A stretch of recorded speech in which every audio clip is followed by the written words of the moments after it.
Ed Tyll Show. The Ed Tyll Show. Come on, everybody, Ed Tyll, Ed Tyll. Come on, everybody, Ed Tyll. Come on, everybody. Come on, everybody. Come on, everybody. Come on, everybody. Oh my God, somebody's having a birthday. Somebody's having a birthday. I saw a picture of you with makeup, and then I saw the very next posting, I saw you without makeup. Wow, did you see that thing I wrote on your post? Yeah. Very funny. You put a beautiful, You're such a smart ass. You put a beautiful picture. You wrote on the thing, how did you say it? You go, I don't want to be a troll anymore. I don't want to be a coronavirus. I'm sick of looking like a troll in pajama pants and sweatpants, basically. You want to girl up. Did you want to girly up a little? Do you feel better when you girly up?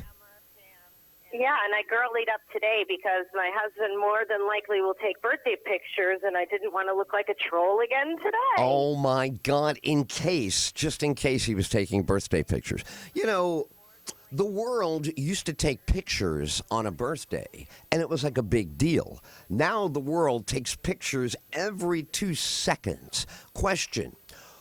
For someone like yourself, you have a whole family, you got a whole life going on there. What becomes of all these pictures? They get posted. They're no longer in boxes wrapped in rubber bands like my childhood pictures. What becomes of pictures when you take pictures today? Family pictures, picnic pictures, pictures of your little livestock there on your farm, your vegetable garden. What becomes of these pictures? Well, the wonderful thing my husband does every year is he loves Shutterfly, and every year he makes us a family album, a compilation of all of the events we've done for the last year. Wow. With all the pictures in it, and we give it to my mother-in-law, and we give it, just not hilarious. to everybody. Dr. Jeff Who really cares? Dr. Jeff does his deal on the photos. Dr. Jeff likes to do the photos. Yeah. Is Dr. Jeff? Is Dr. Jeff camping trips? Dr. Jeff is a sibling among many, or an only child? What is Dr. Jeff's deal? He has 2 brothers. Oh, where is he in the birth order?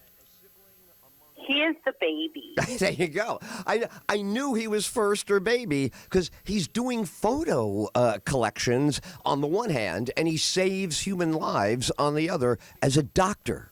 That's a fascinating guy. He loves the motorcycle. They have the matching helmets, him and Jackson. That's cool.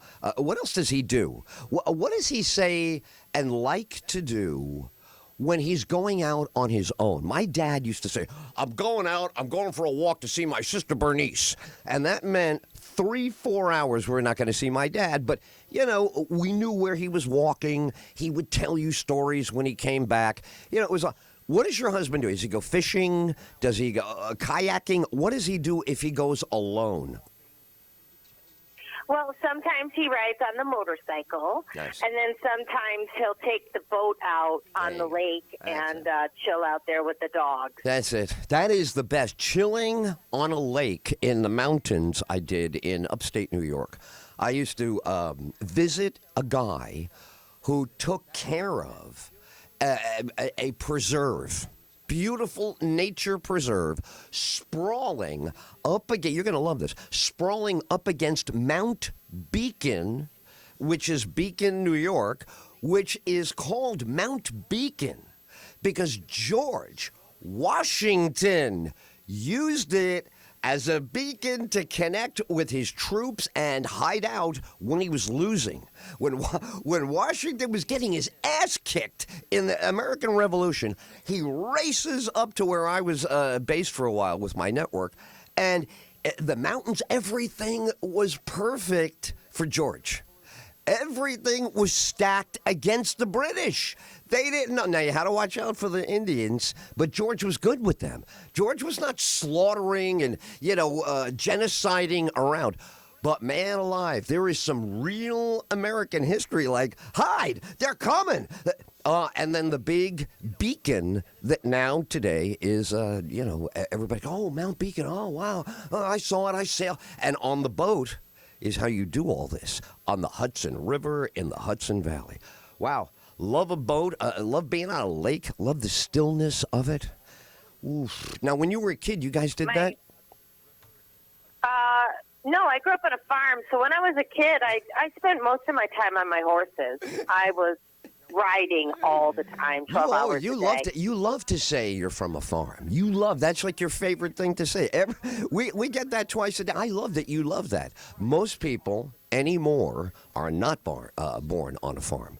This is a great advantage you have in life. Does Jackson realize what he's got, the cornucopia, the incredible universe he's in? He's being raised by two. This is a lot of pressure on him. What's he going to deliver? What does Jackson ever say he wants to do? Does he ever tell you, I'm going to be an astronaut? Or what does he ever say? What comes out of him? Well, right now with his new motorcycle, he wants to do motocross racing. Right, of course. Now, at what point do you say, let me tell you about Evel Knievel and why he walks with a cane? Oh, no, I am not introducing Evel Knievel. Are you crazy? He's already out there jumping. He was jumping from the backyard to the garage because there's a little hill. Right. And he already ran into the garbage can. This is it. This is how you do it. Now you know it. That's how you know he's learning. So you know what? Good lesson. Exactly. Good lesson. Beautiful. Now, what is 16? And he got brand new motorcycle boots yesterday, and I swear to God, the motorcycle boots are, with the shin guards. Yeah. For racing. Right. They're bigger than he is. That's hilarious. What is the 16-year-old doing?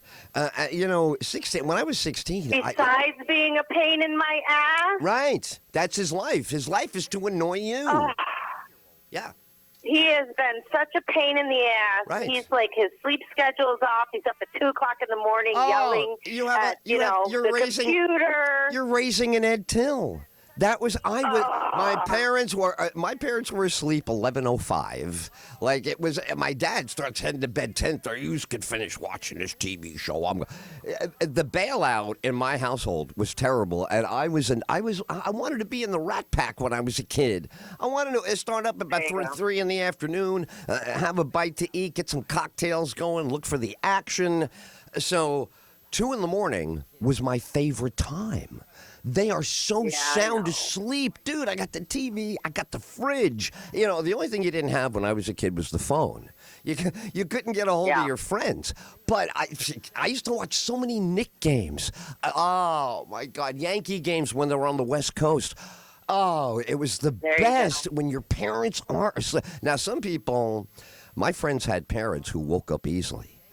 My old man was in a coma. You could drop stuff in the other room. Nothing. Oh, it was so empowering when you were a kid.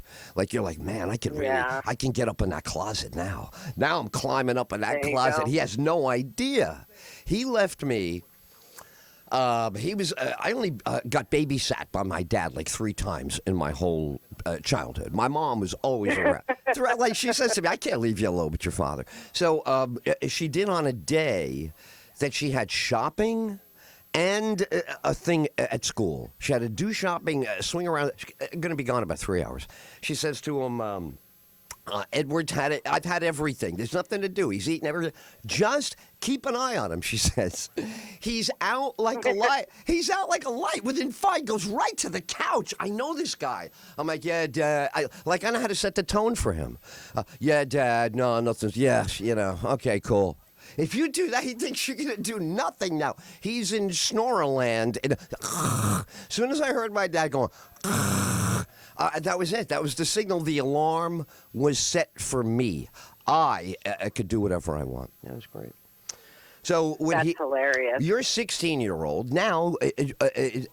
How could you be 16 and be stuck at home with your parents. I would rather be I almost said China. I would not rather be. But throw me in the Soviet Union for laughs. I mean, what is worse than being around your parents and your little baby brother when you're 16? So what kind of words are coming out of this person? What is he saying? What is he expressing? What is he anguishing and having anxiety, or what is he silent about? Well, he's just kind of being a jerk, pretty much telling us we can't tell him what to do. I'll tell you a funny story. That's it. He was up all night, and he woke up our little one upstairs because the boys have their own space upstairs. Our master bedroom is downstairs, so the boys' bedrooms are upstairs with the playroom. So they basically have their own floor. Right. And he kept the little one up all night, so we crept in there. He was eating. My husband went in there and took his $1,000 gaming laptop that we bought him as punishment, right? No, it gets better. It gets better. Listen to this. No, you can't do this. I have rights. Do you have to talk to me a certain way? I've watched 60 Minutes. You could be arrested for taking away my laptop. I will change genders if you don't get. Oh, I love that he got, but that's a big bust. All right, what happens next? But he is so smart. He crept into my husband's office, stole my husband's laptop and port. Wow.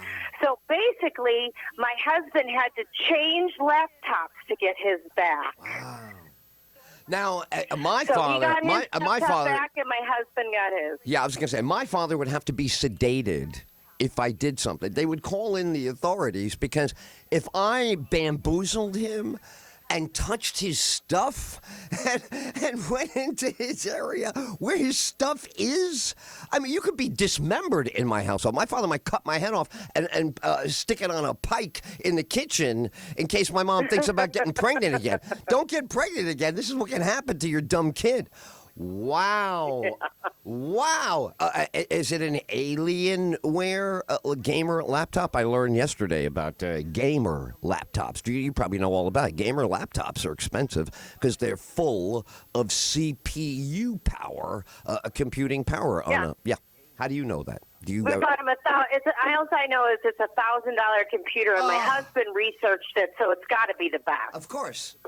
Well, why not research and get something awesome for a kid that's about to stab you in the back with it? Absolutely. If my kid is about to undermine me, if I'm going to get undermined, I want to get undermined with something good. He good. went in and he stole my husband's computer, and they had to do an even exchange for my husband to get it back. You know, I would have role played like waterboarding, down at Guantanamo. Say, come on in here. You're going to have to stand in your skivvies for like an hour on one foot. Then we're going to lean you over the kiddie pool, and you're not going to drown, but you're going to feel like you're drowning. So get ready for that. Oh, that's hilarious. So when that gets resolved, I remember when I was a kid, when you resolve out, the trick is, can you get the kid to, now we're done with this. It's over and done with. Is it where a grudge might be carried, or does he let go? He lets go, all right, it's over, treaty's been signed, forget it? Or, hey, 3 weeks ago, you took my laptop and I had to come crawling back to you. Is it they bring stuff back, or will he let it go? Are you kidding me? That kid never lets anything go. I love this kid. He lets nothing go. Oh, I love him. Well, I love this guy. I love both of your kids. This is great. So you have the happy little motorcycle boy, and then 16 is like Ed Tyll with an attitude. Oh, this is great. He has got such an attitude, and he's so smart. I mean, I just got his report card, 5 A's and 2 B's. How can I complain? All parents of us go through this. If you have one of these kids, it's infuriating. My dad was the same way. My dad used to always assume, when he saw me and my wild Indian friends, you're out there with your wild Indians again, I saw you. Like, to my father, it looked like we were just crazy. It didn't look like we had a game going on. It didn't look like we knew what we were doing. He thought we were nuts. So he thought my report card was going to come back, D's, doesn't cooperate in class, tells the nuns to F off. This is what he's expecting. Then I get the report card. It's a handwritten report card by the nuns. Everything's got the sign of the cross. Jesus is all over the place. You bring it home, and I knew it was going to be good because I'm not getting in trouble at school. My whole thing was you don't get busted for anything, ever, anywhere. That's the rule of the street in the Bronx. You don't know how big a situation could be. Never get busted. And we were good at that. We never wound up in a police car, never wound up, we never thrown out of anything. We were never thrown out. We did stuff, but no one knew we were doing it till after we did it. So that was us. We were a different breed of cat. So what about the wardrobe? I gotta say, for my kids, I mean, they both do really well in school, and they save all their crap for us. So I can be happy that at least I'm not getting a call from the principal. They're definitely not like what I was at that age. Absolutely. Well, you got to see The Departed now. You know how I'm making you watch all these movies? You have to see The Departed. I know. that character is talking to a kid in the beginning of the movie. He's a mobster in Boston. He walks into the luncheonette. You don't even know what that means, but that's a candy store that has a countertop where you could buy coffee, a roll, and breakfast only during the morning, but you could sit at a counter or you could walk in and buy candy. It's a candy store in the old days. So kid's there. He's eating at the countertop. Nicholson walks in, a little tiny kid. He's like 7 years old. Nicholson walks in, and he says to the kid, you do good in school? And the kid says, yeah. He goes, that's what they call a paradox. So did I. In other words, the biggest mobster, murderer, crook in all of Boston also got great grades in school. And he says to the kid, yeah, that's a paradox, because so did I. Then he tells him in a couple of minutes, he's educating the kid. He says, if you believe in asking for things and please, sister, may I, you want to kneel, you want to stand up when these people tell you to say, he says, if that's who you are, he goes, I can't help you. But if you understand there are things in life, you take them non serviam. You don't ask, you don't kneel, you don't apologize. You just take them. He says, if you learn that, you're going to be okay. And you know what the little kid says to him? He goes, is that from James Joyce, the famous Irish writer?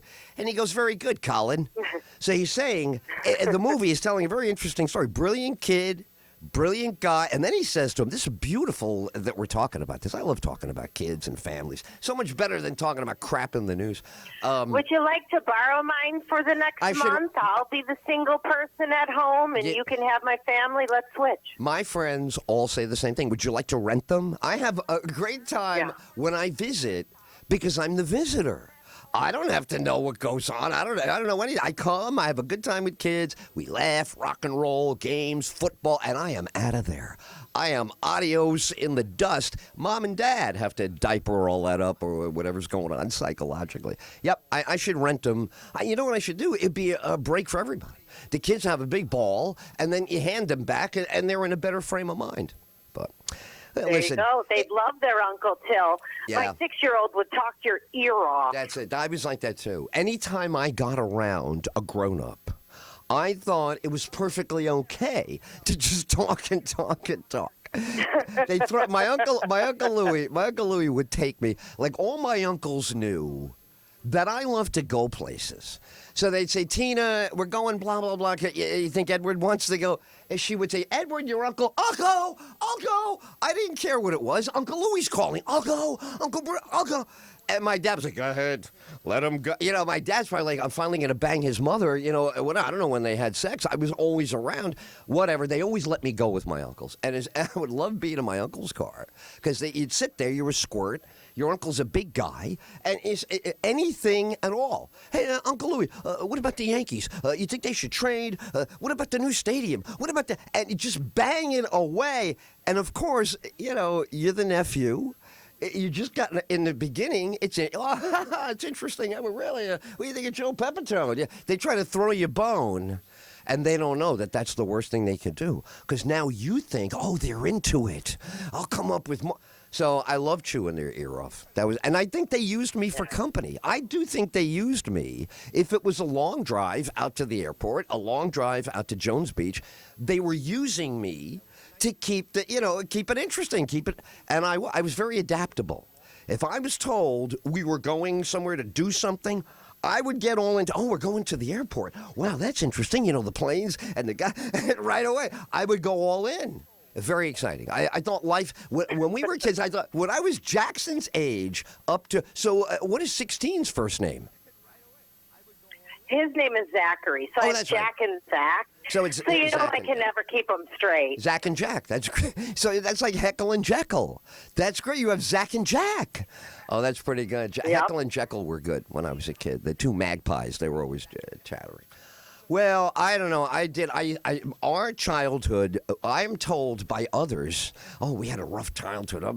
I didn't feel that way. I don't know that kids really see the world that the adults think they see for the kids. I don't think that's necessarily true. We had a lot of fun, and kids are not that much different. This is another thing. I love that your 16-year-old Zach. By the way, what I was going to ask, what about his wardrobe? Tell me the wardrobe is black dominated. Does he wear a lot of black clothes? Yeah, and he's had the same outfit on for like 4 days. I asked him, are you ever going to take a shower? Ed Tyll is born again in Lisa. Don't tell this to Jeff. He's going to be, look. Tell that guy to ease up. It's not his kid. Wow, that's me. Oh, dude, I had to do that a couple of times. A lot of things. Show business can require what you just said. Girls spontaneously coming into your life and love making. Episodes become 3 days, and you're like, oh my God, I'm still in this girl's house. How does that toilet work again? What did she say to me about the door? Is it open? Did I break the fridge? 3 days, no clothes. Wow. And what about musically? Does it blast out of there? Does he just blast it, or has he got the headphones on? You wouldn't know. He's always got the headphones on. He listens to all that hip-hop stuff. Oh, he's a hip-hop. I'm not interested in that music. Yeah, He likes all that kind of, music, and it's not my thing. Is he? My littlest one likes my music. He likes anything you like, right? He's in love with you. So if you have a good time, I'm sure he loves it. But 16 loves that you don't like his music. You realize that if you liked his music would be no good. No 16-year-old wants your mom to walk in. Oh, that's great, dear. Oh, dear, that's a terrific song. I hope you and your band will try to play that one. Should Father and I get you the sheet music for that? You're like, all right, one more, and then it's Dylan Klebold on my speed dial. Okay, just get out of here. I need black lights. I need nothing. You have. Wow, how great this is. Now, let me ask you a question, Ed. Edward, this comes up all the time in my house, yes, Edward. Yes. When you were 16 and driving in the car with your parents, did you have a fight for control of the radio? Oh, please. What are you talking about? The radio was the most important thing in the car. When I first learned how to drive, my father said, let go of the damn radio. Watch all the time. What I hated was you get in the car, you're going to drive them, right? They go, all right, go get the car. Your mother and I are going up to see Aunt Norma. You're going to drive us. The first thing, I get downstairs, get in the car, turn it on. All 5 of the push buttons suck. I hit the first one, Henry Mancini. I hit the second one, Perry Como. Hit the third one, every station sucks. And there's no Yankee game on, so I can't get any. So before I can get them in the car, I have to undo all of his stations. I have to manually go to my station, punch it in, put it over his. Manually go to my second, punch it in. So now he gets in the car. My mom always in the back, right? Oh, Edward's driving, She's Miss Daisy back there, and I'm Morgan Freeman, right? So he's up front. He's up front. Now he's going to evaluate everything. All right, watch it now. Easy on the brake. Don't do the accelerate, then brake. The accelerate, then brake. Take it. Oh, my God. He was driving me nuts. So I knew he's going to go for the radio, and this is going to be my revenge. Turns on the radio, thinks he's going to get Henry Mancini. He's got the doors. Dun, dun, dun, dun, dun, dun, dun, dun, dun, dun. He goes, what is this crap? Boom, hits it again. And he's got Cream. Dun, dun, dun, dun, dun, dun. And he starts punching the buttons. What the hell did you do to my radio? What'd you do to my radio? I said, when I'm driving, it's my radio, Daddy-o. Oh man, he swatted me a couple of times while he was driving.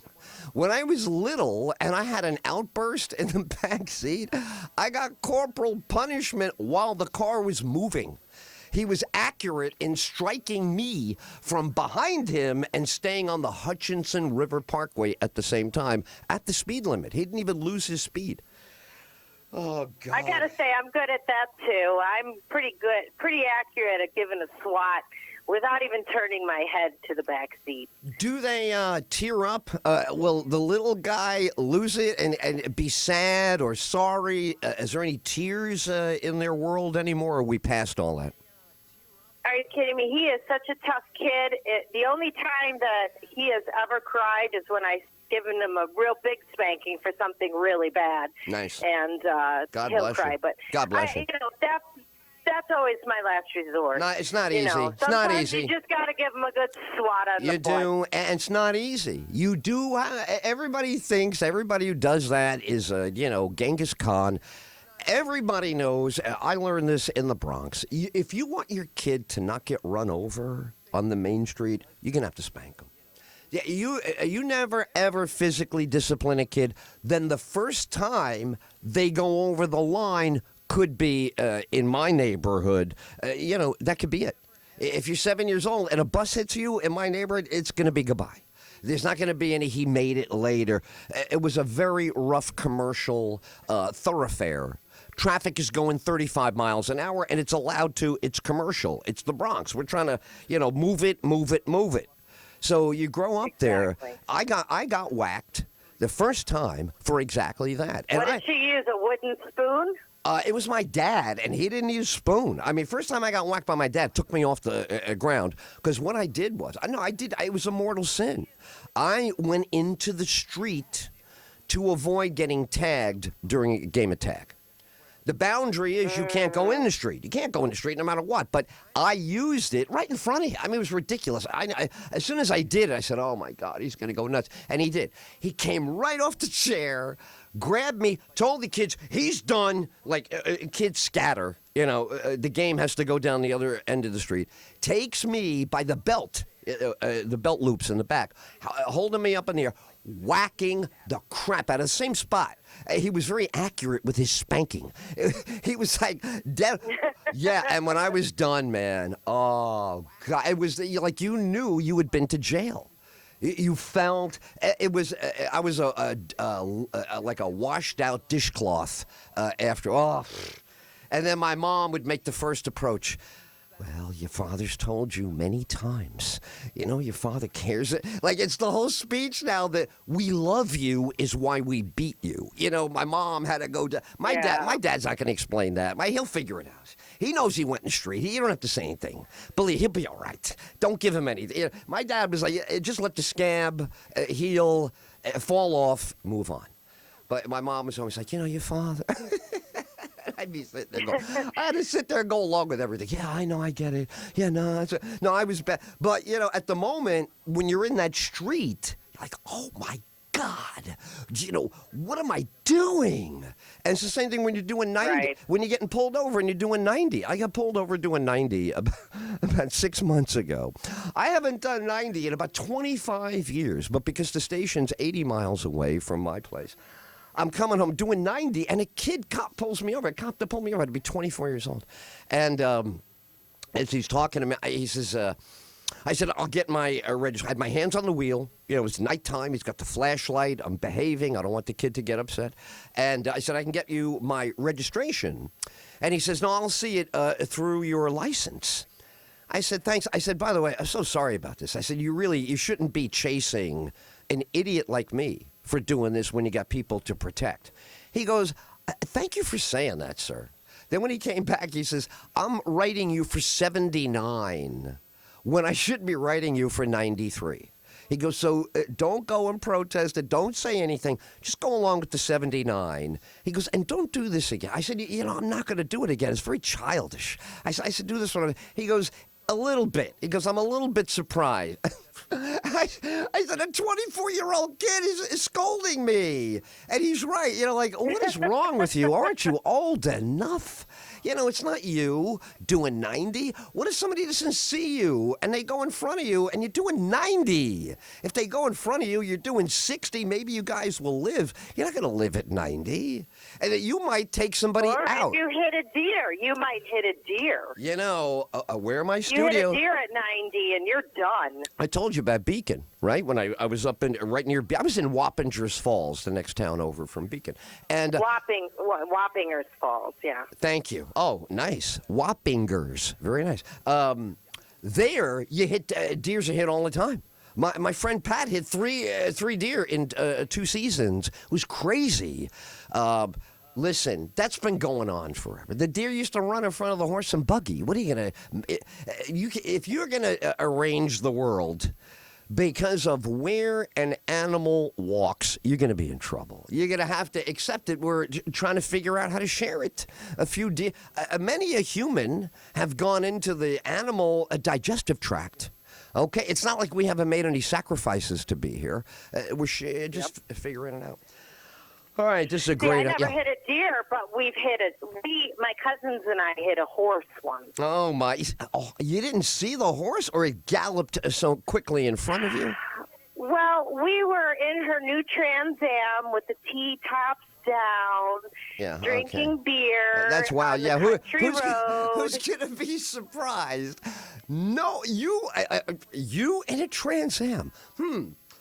Wow, that's so unimaginable. And drinking alcohol in a moving vehicle, This is unheard. Now you're doing. This must be that shock radio where people make up stuff so they could sound. Or you would not. You in a Trans Am. You should have been born in a Trans Am glove box. That should have been your delivery. There you go. You should have opened it. You should come out of placenta out of the glove box. Wow. All right. Hold on to that story when we come back. All right. Hang on. Come on, everybody, at Tyll. And it is the Ed Tyll Show. Welcome aboard. We have there's a lot of stuff in the news that we're going to get to. I'm just not ready to get to it yet. LeBron James is bothering me. Now another one. You can't. We will not play unless the fans are there. Could you just be quiet and play? Google. I'm not a big fan of Google. I use them, but you got to keep an eye on these people. They want to own and surveil everything you do. They are reserving internet because we're using it so much. Google is reserving internet because we're using it so much. All right, all that's coming up on the Ed Tyll Show as we, the Ed Tyll Show, continue. Florida Man Radio. You have Power Radio with Justin Clark. What I do know Nicely is done, the people who have birthday been girl. punished the most by what's been going on in this country over the last 2 or 3 weeks are those of you who work